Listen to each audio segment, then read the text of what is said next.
During the war, we lived in a small college town in the Midwest. We weren't rounded up and forced to go to internment camps the way our West Coast friends were. When Japan surrendered, I was only 6 and remembered hearing the news on the kitchen radio. Mom gave me a pot and a wooden spoon and pushed me out the front door. Outside, all the neighborhood kids were banging on pots and pans. The fact that I looked like the enemy never occurred to them or to me. The only time I remember anyone in school mentioning the war was when a classmate said to me, "You're so lucky.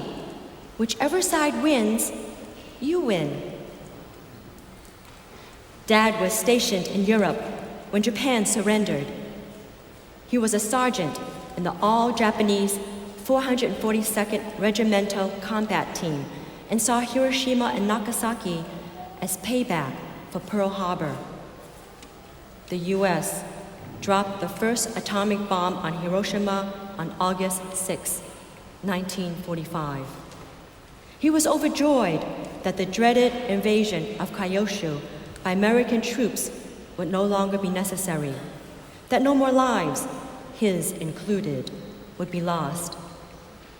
But he spent the rest of his life feeling guilty about how happy he felt the day the second bomb was dropped on Nagasaki, partly because his distant cousins lived there.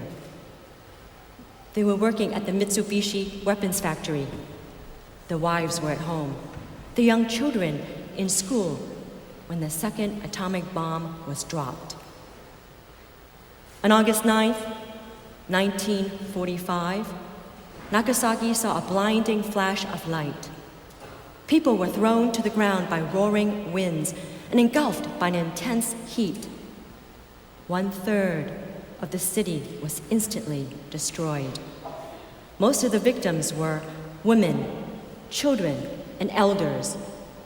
A schoolchild making her way home through the rubble of plaster and melted glass compared the victims to dead trees with their bark peeling off, skin hanging from their faces and hands.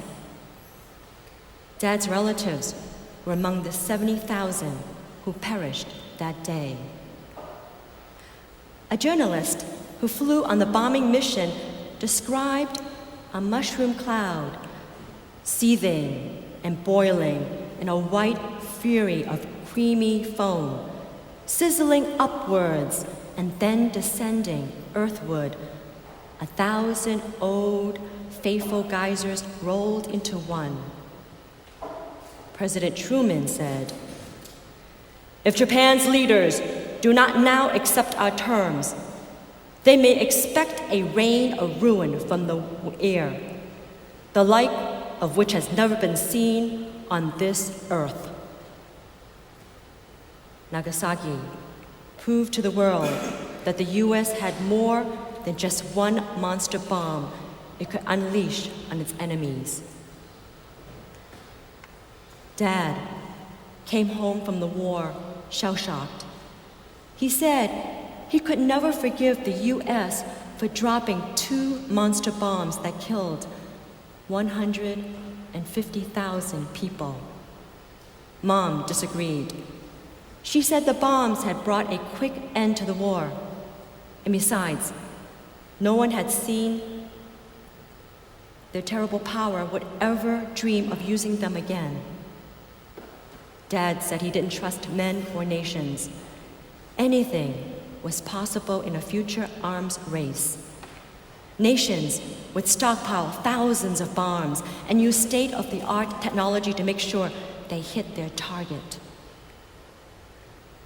Dad was a great admirer of J. Robert Oppenheimer, the atomic scientist who helped create the bomb, but the one who most feared its consequences. He wrote that in a Cold War, the atomic clock ticks faster and faster. We may anticipate a state of affairs in which 2 great powers will each be in a position to put an end to civilization. We may be likened to two scorpions in a bottle, each capable of killing the other, but only at the risk of his own life. For years, after the war, Dad, who taught art at the community college, worked on a series of large oil paintings of Nagasaki as he imagined it after the bombing. Crowded, Bosch-like landscapes with bodies too deep, stacked along the river's edge. Survivors begging for water by a one-legged stone arch at a Shinto shrine. Children in tatters riding on their twisted tricycles. But in his last years, he took long walks in the countryside with his sketch pad, though he said he still ducked for cover whenever he heard the roar of a low-flying plane. His watercolors morphed as soon as he set brush to paper, as if he painted with his eyes closed. The small Midwestern lakes turned into Japanese mountains and waterfalls with tiny groups of people, so small you couldn't tell whether they were dressed in Western clothes or in kimonos. Dad's friends, American friends, admired his paintings because they prided themselves in appreciating and knowing something about Japanese art.